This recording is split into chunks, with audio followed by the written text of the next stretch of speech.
Rain has a way of hiding things. Footsteps, whispers, even screams. Tonight, you'll hear three true stories that began with nothing more than a quiet storm and ended in pure terror. This isn't just bad weather.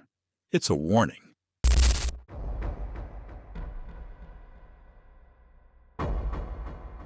This happened when I was really little, probably in second or third grade.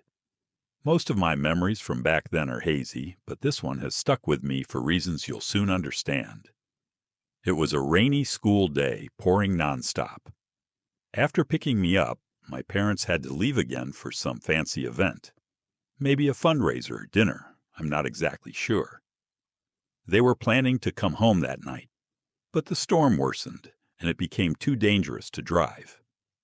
So, they decided to stay at a friend's house nearby. I remember them calling the house phone, apologizing over and over for leaving me home alone, even though I kept telling them I was fine and not even hungry. My mom gave me a bedtime checklist. Lock all the doors and windows, keep at least one light on, close the blinds. Pretty standard stuff. I didn't understand why they were being so serious about it at the time. I was too young to realize how big of a deal it was to leave someone my age alone at night.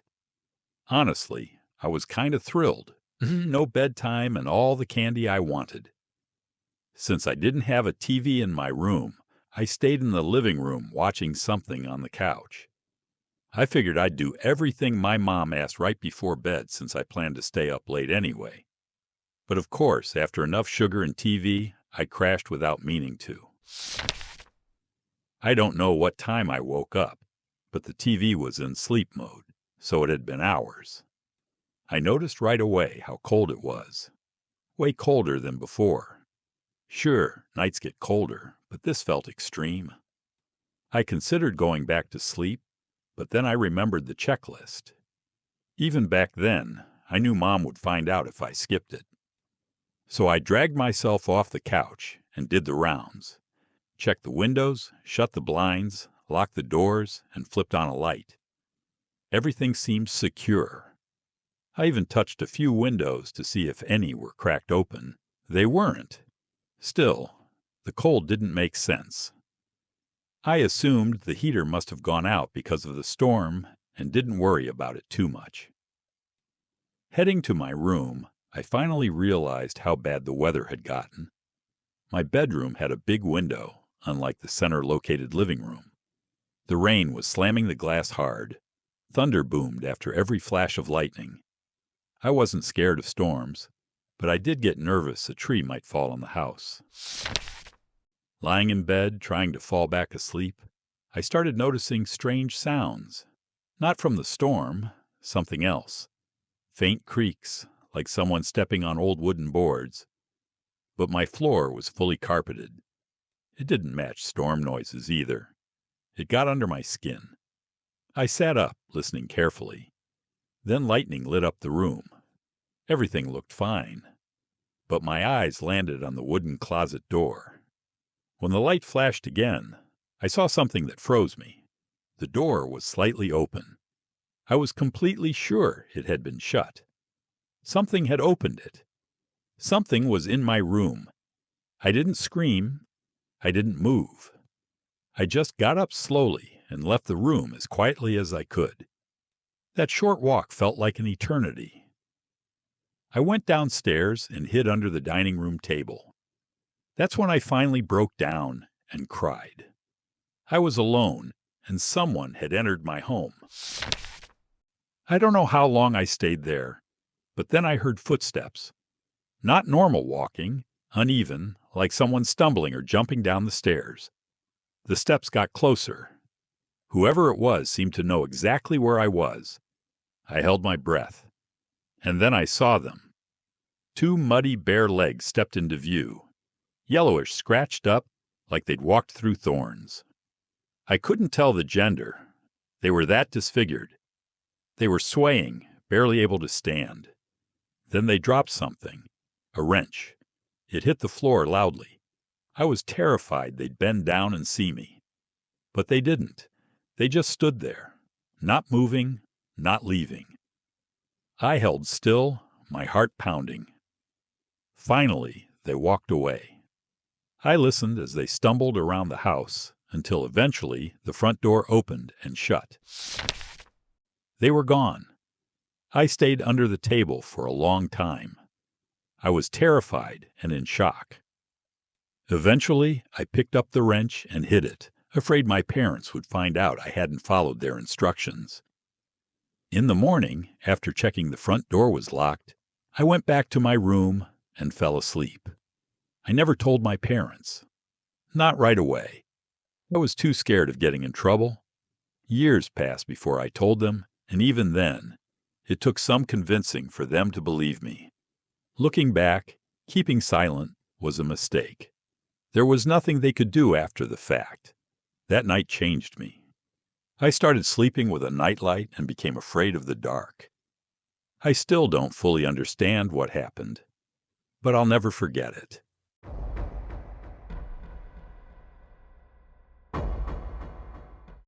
I'm an only child living with my mom and dad in a moderately large house. It's a bit spacious for just the three of us, but my parents always joked that they never planned on stopping at one kid. They just never got around to having another. Anyway, I was 15 when this happened. It was a rainy Saturday evening in May, though I can't remember the exact date. I do recall it being one of the last weekends before summer break. There's something important I should mention. I deal with several strange medical conditions. I frequently experience panic attacks, I'm prone to fainting, and sometimes I have trouble breathing. I also need complete silence to fall asleep. Even a faint whir from a fan keeps me awake. I've learned to manage it over the years, but things like vacations and sleepovers are still unbearable. People always say the sound of rain helps them sleep. For me, it does the opposite. It rarely rains where I live, but when it does, it's usually a wild downpour that keeps me up all night. It wasn't a thunderstorm that night, but the rain was heavy enough to keep me from sleeping. No matter what I tried, I couldn't drown out the noise of the water hitting the roof. It was already well past midnight when I finally accepted I wasn't going to fall asleep. So I got out of bed and tried to think of something that might help me relax. Eventually, I settled on going for a walk in the rain. It wasn't the first time I'd done this. My parents had actually encouraged it before. Our neighborhood is very safe, and our house borders a large public park. The park is well lit, which always made it feel safe, even at night. I slipped on my rain jacket, quietly went downstairs, and stepped outside. No umbrella, and I left my phone behind on purpose. I knew the screen would just keep me awake longer. Outside, it was surprisingly peaceful. I've always enjoyed nature, and seeing the trees swaying gently in the wind while rain ran down their branches was oddly calming. After about 20 minutes, I began to feel drowsy, which was the goal. Turned around and started walking back, thinking I'd fall asleep easily once I got home. As I cut across the park, I looked toward the road and noticed something strange. A long, dark object was lying across the street. At first, I thought it was a garbage bag or something like that. But as I kept staring, I realized what it actually was. A person, face down in the road. A wave of nausea hit me. The first thought that came to mind was that they'd been hit by a car and were hurt, or worse. What other reason would someone be lying motionless in the street on a rainy night? Every instinct I had told me to walk away and ignore it, but I couldn't. I was raised to help people in trouble. So against my better judgment, I walked toward the figure. The closer I got, the more I could make out. Black pants and a dark plaid shirt. Not exactly rain gear. Based on the clothing, it seemed to be a man. That's what I had guessed anyway. As I moved toward the street, I suddenly became aware of how cold I was. The rain had gone from lukewarm to ice cold in an instant, if that makes sense. Just as I reached the edge of the road, I heard a screech from behind me. Instinctively, I spun around, heart pounding. The sound was something between a howl and a wail, like an animal in pain. It came from deeper in the park, but I couldn't see anything. It didn't look like there was immediate danger, but my pulse was racing. The real terror came when I turned back to the road. The figure was no longer lying down. He was sitting upright, staring at me. My vision tunneled, and I nearly passed out right there. The sound of rain was the only thing grounding me. Before I could move, the man jumped to his feet and started sprinting at me, wearing a twisted, almost inhuman smile and clutching what looked like a kitchen knife. I had never truly feared for my life until that moment. Adrenaline kicked in, and I ran in the opposite direction as fast as I could. As I ran, I heard him scream, "I'll kill you," at the top of his lungs. The soaked grass made it hard to move quickly, but I hoped he was having the same problem. I couldn't lead him back to my house, so I darted toward the woods, hoping I could lose him. Yes, it was the same part of the park where that eerie scream had come from, but I didn't have another option. I didn't even glance back. I just ran like my life depended on it. And honestly, I think it did. I dove into the thickest part of the trees, and right as I was about to collapse, I ducked behind a large trunk to catch my breath. I looked around. No one was there, at least not that I could see. I was too scared to move, so I waited there for what felt like 20 minutes. Eventually, I stepped out and took the long way home, circling around to a back entrance that led me several blocks from my house. No one followed me. I stumbled into my room, soaked and shaken. To this day, I never got any answers about what happened. That scream still haunts me. It's what unsettles me the most.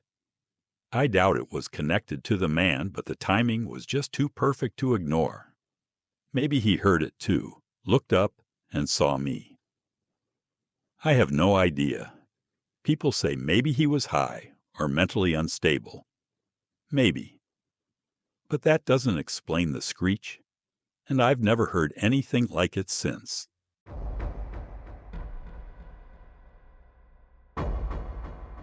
I'm 29 years old, and one of the few things that's ever truly helped me clear my mind is escaping into nature. Not campsites with families or packed national parks. I'm talking deep, isolated wilderness. I grew up in Northern California, and for most of my adult life, I've been tracking down those rare places where you genuinely feel like you're the last person on Earth. This happened a few months back. I had just ended a rough relationship and really needed space. I didn't overthink it. I loaded up my truck and drove. No destination, no set plan. I threw together some basic supplies and aimed for a quiet river spot I'd found once before. It wasn't marked or managed, just a hidden bend you could get to by following a faded dirt road through miles of nothingness. I arrived in the late afternoon, but the moment I turned off onto the path toward the river, my gut tightened. 2 trucks were already parked at the trail's entrance, a white one and a gray one. I didn't see anyone nearby, but just knowing people were out there ruined the peace I was looking for. I thought about turning back, but figured the river was long. Plenty of space for everyone to stay out of each other's way. I walked down the river for about 15 minutes and eventually saw 2 men fishing. They looked exactly how you'd expect. Burly, bearded, wearing heavy boots. But they weren't fully focused on fishing.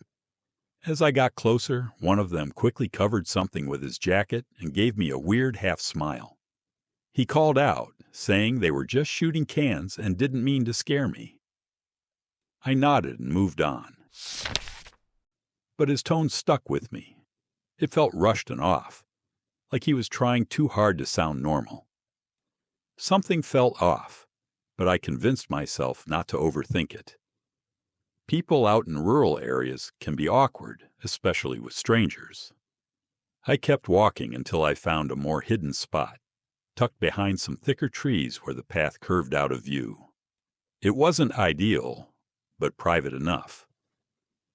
I set up my tent, pulled out a book, and tried to relax. Soon it started to drizzle.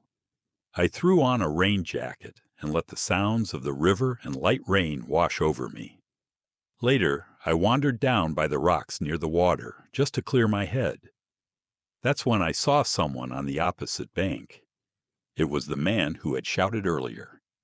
This time, he was alone. He noticed me and waved. I paused, then returned the gesture. He shouted, asking my name. Without thinking, I replied honestly, "Anisha." He paused after I answered, then pulled something from his coat. At first, I thought it was a phone, but it looked like a disposable camera. Before I could react, he lifted it and snapped a picture of me. Then he turned and casually walked away. I felt deeply unsettled. The strange behavior earlier had been one thing, but this crossed a line. Back at my tent, I decided to stay put and ride out the night. After sunset, I climbed into my tent and tried to sleep. But my mind wouldn't rest. Thoughts of the breakup kept spinning in my head. Then I heard something new. Faint, unsteady steps, like someone moving across wet ground. I tried to brush it off, maybe an animal or the rain. But it grew clearer. Footsteps circling my camp. My stomach dropped.